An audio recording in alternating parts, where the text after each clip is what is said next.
বাজারে যখন কোনো নতুন শেয়ার আসে তখন সেটি আইপিও মারফত বাজারে আসে, কিন্তু তুমি কি জানো যে আইপিওর আগেও সেই কোম্পানির শেয়ারে ইনভেস্ট করা যায়, যাকে বলা হয় আনলিস্টেড শেয়ার। দেখো কথাটা শুনেই মনে হচ্ছে আনলিস্টেড, যেটা বাজারে লিস্টেড নেই। তাই জন্য তুমি এটা রেগুলার মার্কেট বা আমাদের ডিম্যাট অ্যাকাউন্ট যেগুলো আছে, ফর এক্সাম্পল জিরোদা বলো বা এঞ্জেল বলো, এই ধরনের ডিম্যাট অ্যাকাউন্টে সচরাচর পাবে না। এবার আনলিস্টেড শেয়ার কি, কোথা থেকে অ্যাপ্লাই করতে হয় এবং এতে রিস্ক কি থাকে, সেটা নিয়েই আজকের এই ভিডিওটা।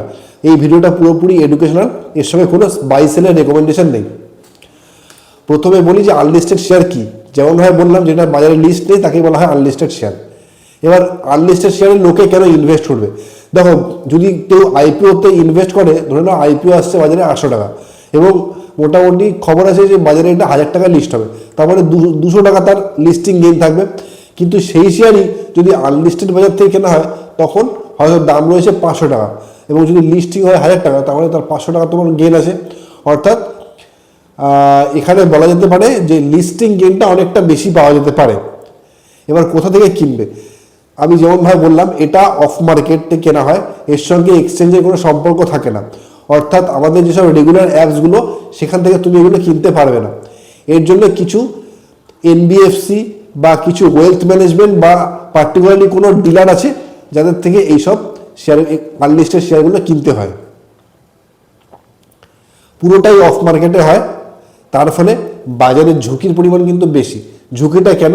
বিকজ আনলিস্টেড শেয়ার, এক নম্বর কথা হলো যে ধরে নাও কোম্পানি তুমি ইনভেস্ট করলে, এবার আদৌ বাজারে আইপিও আসলো না।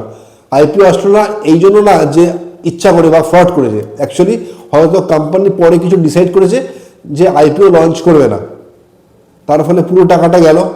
2 নম্বর হলো, তুমি তো আনলিস্টেড শেয়ার লাগিয়ে দিলে, ভাবলে যে লিস্টিং গেন হবে, হয়তো ডিসকাউন্টে লিস্ট হলো। হ্যাঁ, এটা আইপিও সময় লিস্ট হতে পারে, কিন্তু ব্যাপারটা হচ্ছে এর দামটা যেহেতু আরও কম থাকে, তার ফলে রিস্কটা অনেক বেশি।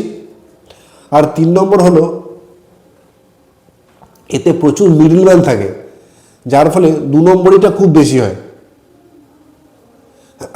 তার ফলে তুমি যদি আনলিস্টেড শেয়ারে ইনভেস্ট করতে চাও, তোমাকে প্রপারলি দেখতে হবে যে কোম্পানিটা কেমন, এর যারা ওনার আছে তারা কেমন, কোম্পানির ফিনান্সিয়াল স্ট্রাকচার কেমন বা কোম্পানির গ্রোথ কেমন, এইসব দেখেই কিন্তু আনলিস্টেড শেয়ারে ইনভেস্ট করা উচিত। এই ভিডিওটা শুধুমাত্র তাদের জন্য যারা এই জিনিসটা জানে না। তোমরা যদি চ্যানেলে নতুন হয়ে থাকো তাহলে অবশ্যই চ্যানেলটা সাবস্ক্রাইব করো, এবং অবশ্যই যারা জানে না তাদেরকে জানিয়ে দিও। দেখো, ফিনান্সিয়াল অ্যাওয়ারনেস আমাদের সকলে জানা উচিত। কেন, আজকে না হোক কালকে তোমাকে লোকে টুপি পরিয়ে পয়সা নিয়ে নেবে। অন্তত জিনিসটা জানলে তোমার ভবিষ্যতে অন্তত তুমি বেনিফিটেড হবে যে না, আমি এখানে ইনভেস্ট করবো না। এই ধরনের কন্টেন্ট পেতে অবশ্যই আমাকে সাবস্ক্রাইব করতে ভুলো না। ভিডিওটা যদি ভালো লেগে থাকে অবশ্যই একটা লাইক এবং যারা জানে না তাদেরকে শেয়ার করে দিও।